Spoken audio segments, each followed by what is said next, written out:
The winter of '79 came down hard on the New Mexico territory, cold enough to freeze a man's breath before it left his lips, cold enough to make the mountains crack like gunshots in the night, cold enough to kill any soul foolish enough to be caught unprepared. Jeremiah Cole knew this winter would be his 15th alone on the Broken Spoke Ranch, though he'd stopped counting the years somewhere around the 10th. Time had a way of folding in on itself out here, days bleeding into weeks, seasons into years, until the only markers were the slow graying of his beard and the deepening lines around his eyes when he bothered to look in the tarnished mirror above his wash basin. The isolation suited him, made it easier to forget, or at least to pretend he had.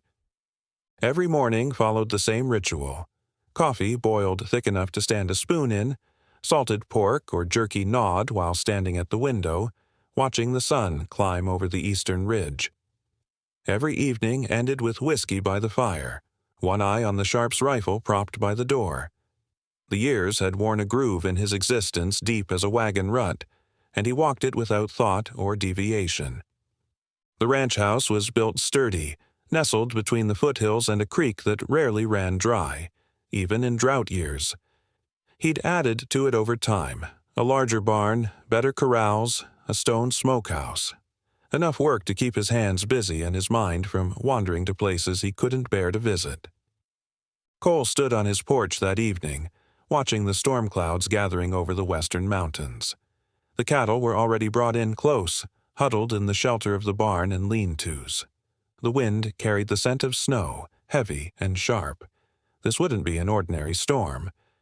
2, maybe 3 days of it, he muttered to no one but the bay gelding standing hitched nearby. The horse stomped restlessly, sensing the coming blizzard. Thunder, he'd named the horse, though the animal answered more to the whistle Cole used to call him than to any proper name.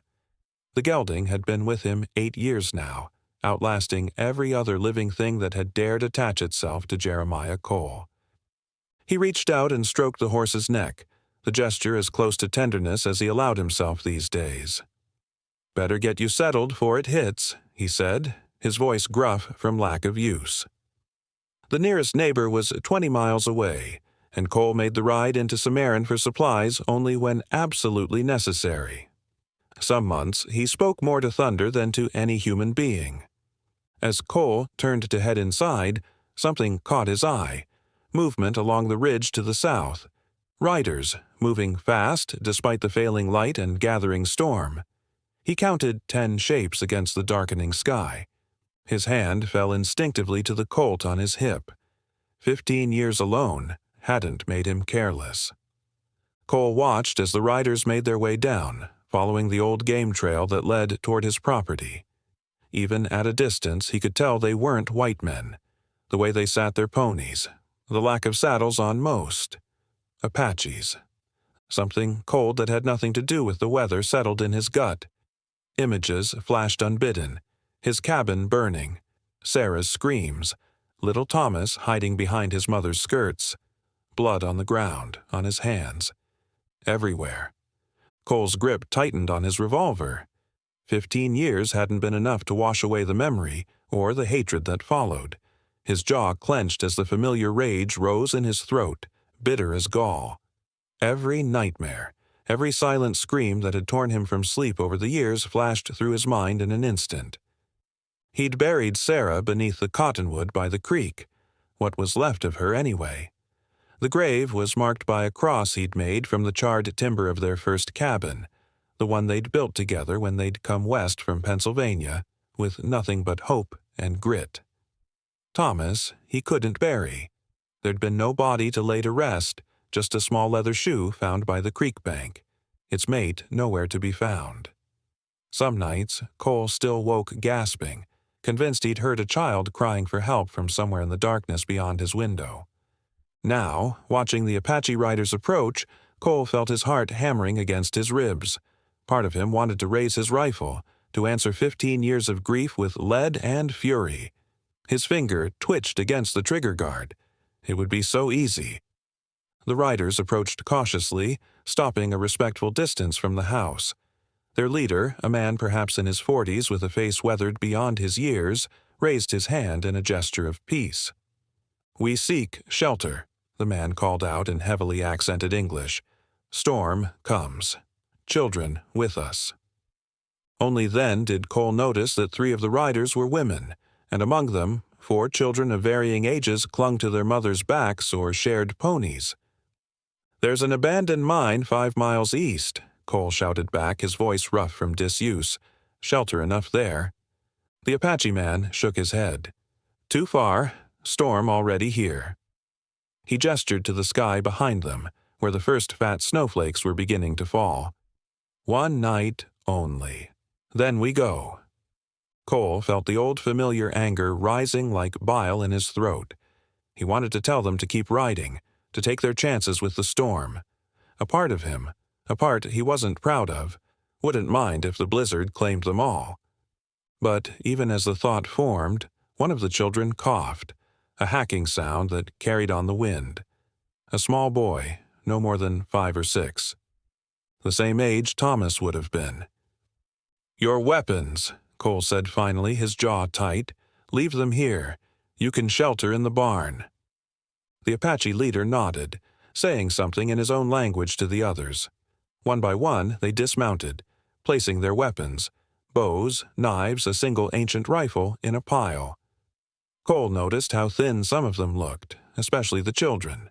Their clothes, a mixture of traditional garments and cast-off white man's attire, were worn thin. "Got a stove in there," Cole said gruffly, nodding toward the barn. "Wood beside it. Don't go wandering." The leader nodded again, a hint of gratitude in his dark eyes that Cole refused to acknowledge. He watched as they led their ponies toward the barn, the women hurrying the children along as the snow began to fall in earnest.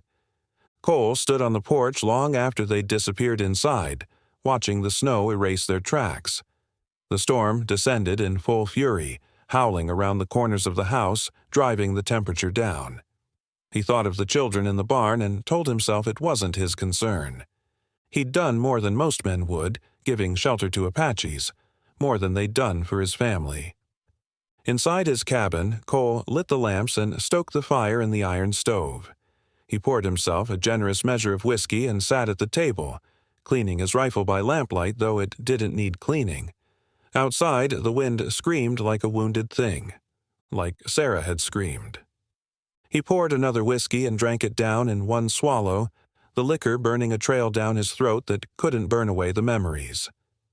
The bottle was his constant companion these winter nights, though it offered little comfort beyond the temporary numbing of senses grown too raw.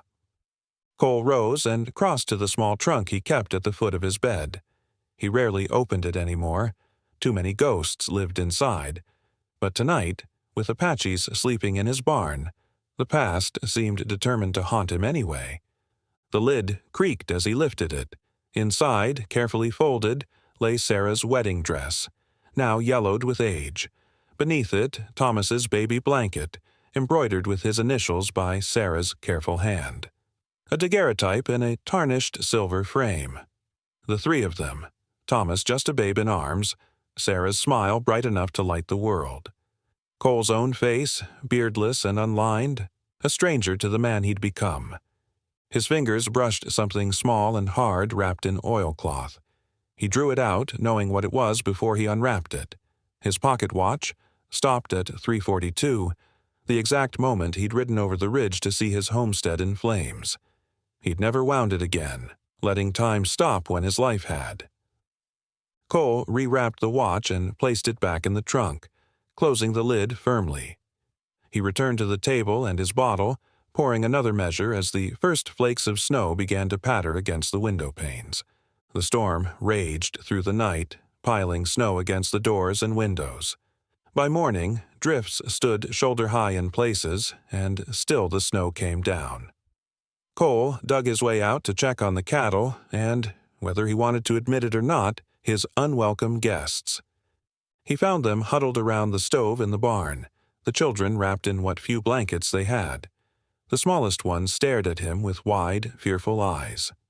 The adults watched him warily, bodies tensed as if expecting violence despite his grudging hospitality.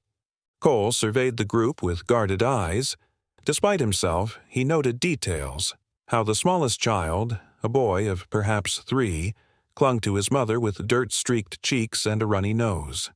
How one of the women, heavy with child, sat with one hand protectively over her swollen belly. How Nakohe positioned himself subtly between Cole and the others, his posture neither threatening nor submissive, but watchful. The barn smelled of hay and horses and unwashed bodies.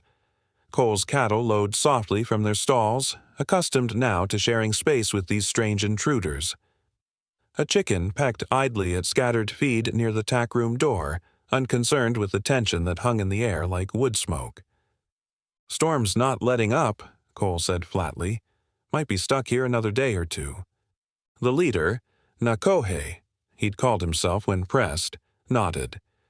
"We are grateful." Cole grunted, uncomfortable with their gratitude. "Got some jerky and beans in the house. I'll bring it out later." He turned to leave when a small voice stopped him. "Why do you hate us?" Cole turned back. The question had come from a girl, perhaps 10 years old, with intelligent eyes that seemed to see right through him. "Nijoni," her mother scolded softly in Apache, but Cole found himself answering. "Your people killed my family 15 years ago, burned my house with my wife inside, took my son." His voice was flat, emotionless, though his heart hammered in his chest. The adults exchanged glances, but it was Nakohe who spoke. "Which band? Which season?" "What does it matter?" Cole snapped. "It matters," Nakohe insisted. "Not all Apache are same, like not all white men same." Cole's laugh was bitter. "It was summer. 64. They wore paint like yours." He gestured to the faded marks on Nakohe's leather shirt, yellow and red. A heavy silence fell. One of the older women said something in Apache, her voice urgent. "What's she saying?" Cole demanded. Nakohe hesitated. "She says this was Diablo's band. Bad men. Outcasts. Killed many Apache too. Not our people." "Convenient answer," Cole said coldly, turning again to leave. "She says they took a white boy that summer," Nakohe added quietly. "Brought him to our camp. We sent word to Army, but they never came." Cole froze, his hand on the barn door. "You're lying." Nakohe shook his head. "Boy had yellow hair, like sun. Eye of blue, eye of green. Different colors." The description hit Cole like a physical blow. Thomas had heterochromia. One blue eye, one green. Sarah had called it his angel mark. She'd tell him stories about how God had started painting his eyes blue, then decided green would suit him better, but left one of each so he'd always know he was special. "What happened to him?" Cole's voice was barely a whisper, his throat tight as if caught in a fist. "The old woman, Ta-Ta-Cle-Ah. She raised him. Called him Denali. He lived with our band 3 summers. Then soldiers came. Took all children to school in East." Cole's mind reeled. Thomas, alive? Taken to one of those Indian schools? The ones he'd read about in the newspapers where they cut the children's hair and forbade them to speak their native tongues, where they dressed them in stiff uniforms and taught them to farm and read English Bibles. His son, if this boy truly was Thomas, living among strangers, first Apache, then white, learning to answer to a different name, forgetting his father's face, his mother's voice. "You're lying," he said again, but the conviction had drained from his voice, leaving it hollow as a dried gourd. Cole's hands were shaking now, hard enough that he shoved them deep in his pockets to hide the tremor. His chest felt tight, his breath coming in short, painful gasps. For 15 years he'd imagined his son's bones bleaching in some hidden canyon, or worse, the boy suffering before death claimed him. He'd never allowed himself to imagine Thomas alive, growing, changing, becoming a young man without his father there to guide him. The old woman spoke again, longer this time, her gnarled hands moving as she told her story. Nakohe translated. "She says the boy cried for his mother many nights. had nightmares, drew pictures of burning house, of man with beard like yours, fighting. She kept this. From inside her clothing, the old woman withdrew a small object wrapped in soft leather. She held it out to Cole, who took it with trembling hands. Inside was a small wooden horse, crudely carved but recognizable. On its belly were carved the initials T.C. Cole staggered back as if struck. He'd carved this toy for Thomas's 4th birthday just months before the attack. "Where is he now?" Cole's voice broke. Nakohe shook his head. "We do not know. The school was in Pennsylvania, we think, many years ago." Cole sank onto a hay bale, the tiny horse clutched in his hand. For 15 years, he'd believed his son dead, murdered by the same people who killed Sarah.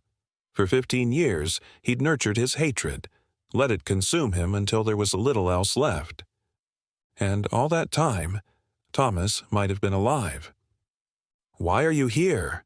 Cole asked finally, looking up at Nakohe. "Of all the ranches, why mine?" The Apache was silent for a long moment. "We are going to reservation at Mescalero, last of our band. Others already there or dead. We heard story of rancher who lost family. Thought maybe." He trailed off. "Thought maybe what?" "Thought maybe you would want to know truth. Old woman is dying.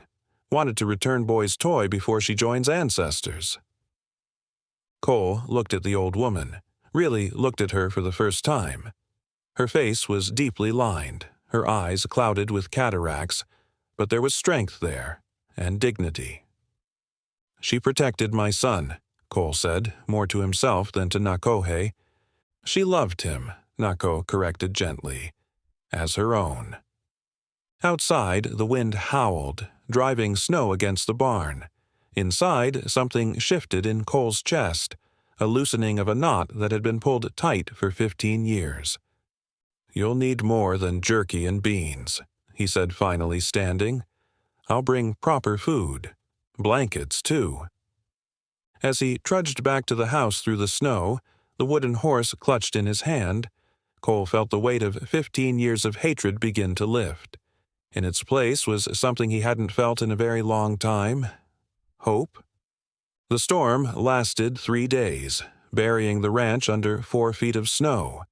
During that time, an uneasy truce became something like understanding. Cole brought food from his stores: salted pork, potatoes, coffee, flour for tortillas. He showed the women how to use the cast-iron stove properly. The children, initially shy, began to watch him with curiosity rather than fear. On the second night, when the storm was at its worst, Cole found himself sitting with Nakohe and the elders in the barn, sharing coffee laced with whiskey. The blizzard howled outside, rattling the barn doors and sifting snow through every crack in the weathered boards. Inside, the iron stove glowed cherry red, holding the bitter cold at bay. Cole had brought out an old checkerboard, and 2 of the younger men played quietly in the corner, the click of the wooden pieces a counterpoint to the storm's fury. The children were asleep, piled together like puppies beneath blankets Cole had grudgingly provided. The women sat apart, speaking softly in Apache as they mended clothing by the stove's light. The old woman, Klea, told stories of Thomas through Nakohe's translation, how quickly he'd learned Apache words, how he'd become friends with her grandson, how he'd cried when the soldiers came. "He was brave boy," Nakohe translated as the old woman gestured with gnarled hands. "First week, he tried to run away, to find father, got lost in hills.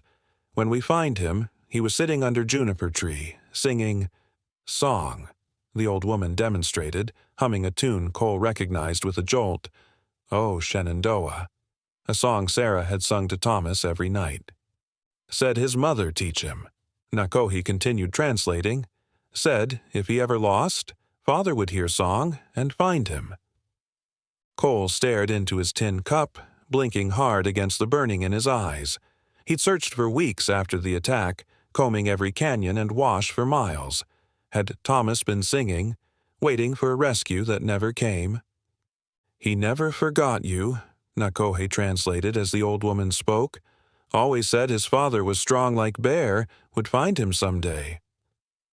Cole had to turn away, his eyes burning.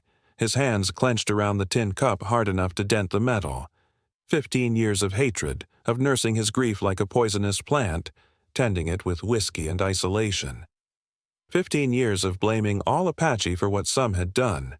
15 years wasted when he could have been searching for his son. Later, when the others were asleep, Cole told Nakohe about the attack, how he'd been away, checking cattle in the high pasture, how he'd seen the smoke from miles away and ridden back to find his home in flames, Sarah dead in the yard, how he'd searched for Thomas for weeks, finding nothing but a small shoe by the creek. I wanted to die, Cole admitted, his voice low. Some days, I still do. Nakohe nodded, understanding in his eyes. My wife, my first son, killed by soldiers at Bear Creek. I know this feeling. They sat in silence after that, two men who had lost too much, finding unexpected common ground in their grief. On the morning of the fourth day, the storm broke, leaving a world transformed, pristine, silent, blinding white in the sunlight. The Apaches prepared to leave, loading their meager possessions onto their ponies. Cole brought out extra provisions for their journey: jerky, coffee, a small sack of flour. He'd found an old coat of his that might fit Nakohe, and blankets he could spare. As they prepared to ride out, Tata Clea approached him. She was frail, leaning heavily on a walking stick, but her gaze was steady. She spoke, her voice surprisingly strong, like dry leaves rustling in autumn wind. She asks if you will look for your son, Nakohe translated. Cole nodded, his throat tight. Yes, I'll find him if he's alive. The words felt strange in his mouth, a promise, a purpose, something he hadn't had in years. The old woman smiled, revealing few teeth. She reached up, her hand weathered and spotted with age, and touched Cole's cheek. Her fingers were cool against his skin, light as bird bones. She spoke again, her words gentle. She says you have good heart, buried under much pain. Son will be happy to see father again. Cole couldn't speak. He covered her hand with his own for a moment, then stepped back. The simple human contact, something he'd avoided for so long, left him feeling strangely vulnerable, as if a layer of armor had been stripped away. The old woman spoke again, longer this time, her free hand moving in emphasis. She says, Nakohe translated, that there is medicine for hatred, is forgiveness. Not for those who harmed you, they answer to Creator, but for yourself, to free your heart. Cole swallowed hard. Tell her I'm trying. Tata Clea seemed to understand without translation. She nodded once, patted his arm, and turned away, allowing one of the younger women to help her onto a pony. As the Apaches mounted their ponies, Nakohe lingered. The reservation at Mescalero, Cole said. I have a friend who trades there. I'll send word if I find anything about Thomas. Nakohe nodded. And we will ask among our people. Some children from schools return to reservations. Maybe someone has heard of a boy with different colored eyes. Cole hesitated, then held out his hand. After a moment's surprise, Nakohe took it. Safe journey, Cole said. May you find your son, Nakohe replied. Cole stood on his porch watching until the riders disappeared over the ridge. In his pocket, his fingers closed around the small wooden horse. For the first time in 15 years, he allowed himself to imagine a future where he might see Thomas again, a man now, 20 years old, perhaps with children of his own. He didn't know if he would find his son. The country was vast, and many children taken to those schools never returned. But he had something now that had been missing for 15 years, a purpose beyond mere survival. That evening, as the sun set behind the snow-covered mountains, Cole did something he hadn't done since before the attack. He took out paper and pen and began to write a letter. to the Bureau of Indian Affairs in Washington, inquiring about a boy named Thomas Cole, who would now be a young man, with one blue eye and one green. As he wrote, Cole glanced at the small wooden horse sitting on the table beside him. For the first time in 15 years, the ranch didn't feel quite so empty, and the ghosts that had haunted him for so long seemed, if not at peace, then at least quieter than before. Outside, the wind picked up, carrying the promise of another storm, but inside, Jeremiah Cole felt the first fragile stirrings of something he'd thought long dead: hope, taking root like spring grass after the longest of winters. 3 months later. The letter came on the first truly warm day of spring, carried by a trader who'd come to barter for a heifer. Cole's hands trembled as he broke the seal, his eyes scanning the official letterhead of the Carlisle Indian Industrial School in Pennsylvania. In response to your inquiry dated January 5, 1879, regarding the whereabouts of one Thomas Cole, also known as Thomas Denali Cole. Records indicate a male student matching your description was indeed admitted to Carlisle Indian Industrial School in the summer of 1867, at approximately age 8. The child was brought by U.S. Army personnel from the Apache territories, along with 7 other children. Said student completed his education at this institution in the spring of 1877, having shown particular aptitude for languages and mathematics. Upon graduation, Thomas D. Cole accepted a position as an interpreter with the Bureau of Indian Affairs. His last known posting, the Mescalero Apache Reservation in New Mexico Territory. Should you require further information, please direct inquiries to Superintendent Richard Henry Pratt at the address above. Respectfully, Margaret Williston, Secretary to the Superintendent. Cole sat heavily on his porch steps, the letter clutched in his hand, as the trader tactfully busied himself examining the cattle in the corral. The man had ridden hard to deliver this message, sensing its importance, though Cole had paid him well for the trouble. Thomas was alive, a grown man now of 20 years, and he might be closer than Cole had dared to hope. The Mescalero Reservation was less than a week's ride from the Broken Spoke. Thomas was alive, and he might be closer than Cole had dared to hope. That night, Cole began to pack. In the morning, he would ride for Mescalero. It would take nearly a week to get there, maybe longer with the spring mud. As he folded clothes into his saddlebags, Cole paused, looking around the cabin, the home he'd rebuilt after the attack, the place where he'd walled himself off from the world for 15 years. The walls were hung with the tools of his solitary life: his rifle, snowshoes, a steel trap that had lost its spring. The table was scarred from countless meals eaten alone, the chair worn smooth where he'd sat night after night with only a bottle for company. In the corner stood the rocking chair he'd carved for Sarah when she was carrying Thomas. He'd never sat in it himself, couldn't bear to. Now he crossed to it, running his hand over the smooth oak arms, feeling the curves he'd shaped with such care. For the first time in 15 years, he allowed himself to imagine Thomas sitting there, a man now, perhaps with a wife, children of his own.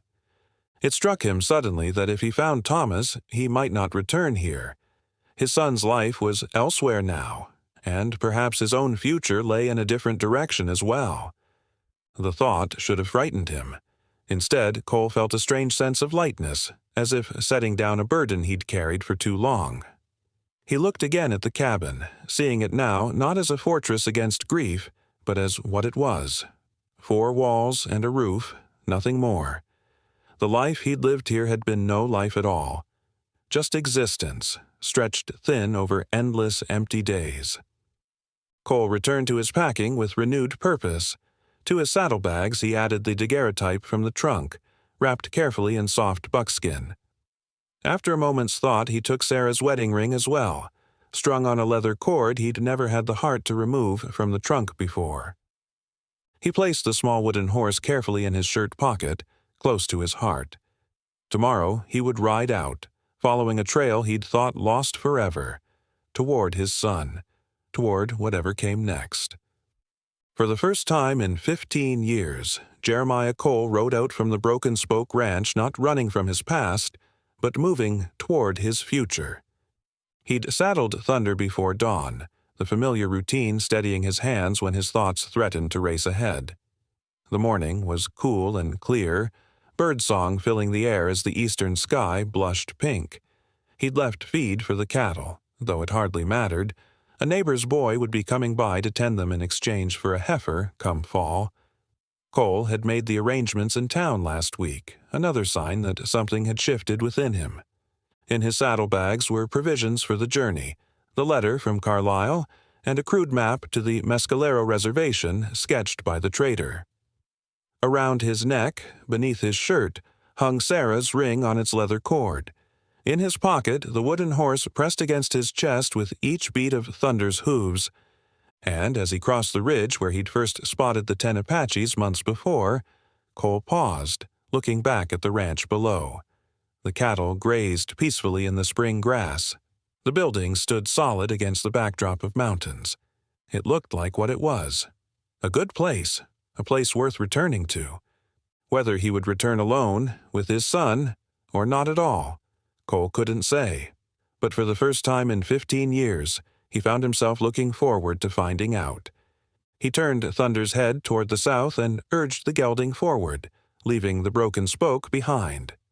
Ahead lay a trail that might lead to Thomas, a trail Cole should have followed years ago. The journey would be long, the outcome uncertain. But for the first time since he'd buried Sarah beneath the cottonwood, Jeremiah Cole rode with purpose rather than grief, hope rather than hatred. And as the morning sun climbed higher in the sky, casting his shadow long across the trail ahead, Cole found himself humming softly under his breath. "O Shenandoah," the song Sarah had sung to Thomas all those years ago. The song a lost boy had once sung beneath a juniper tree, waiting for his father to find him. This time, Jeremiah Cole would not fail to answer that call.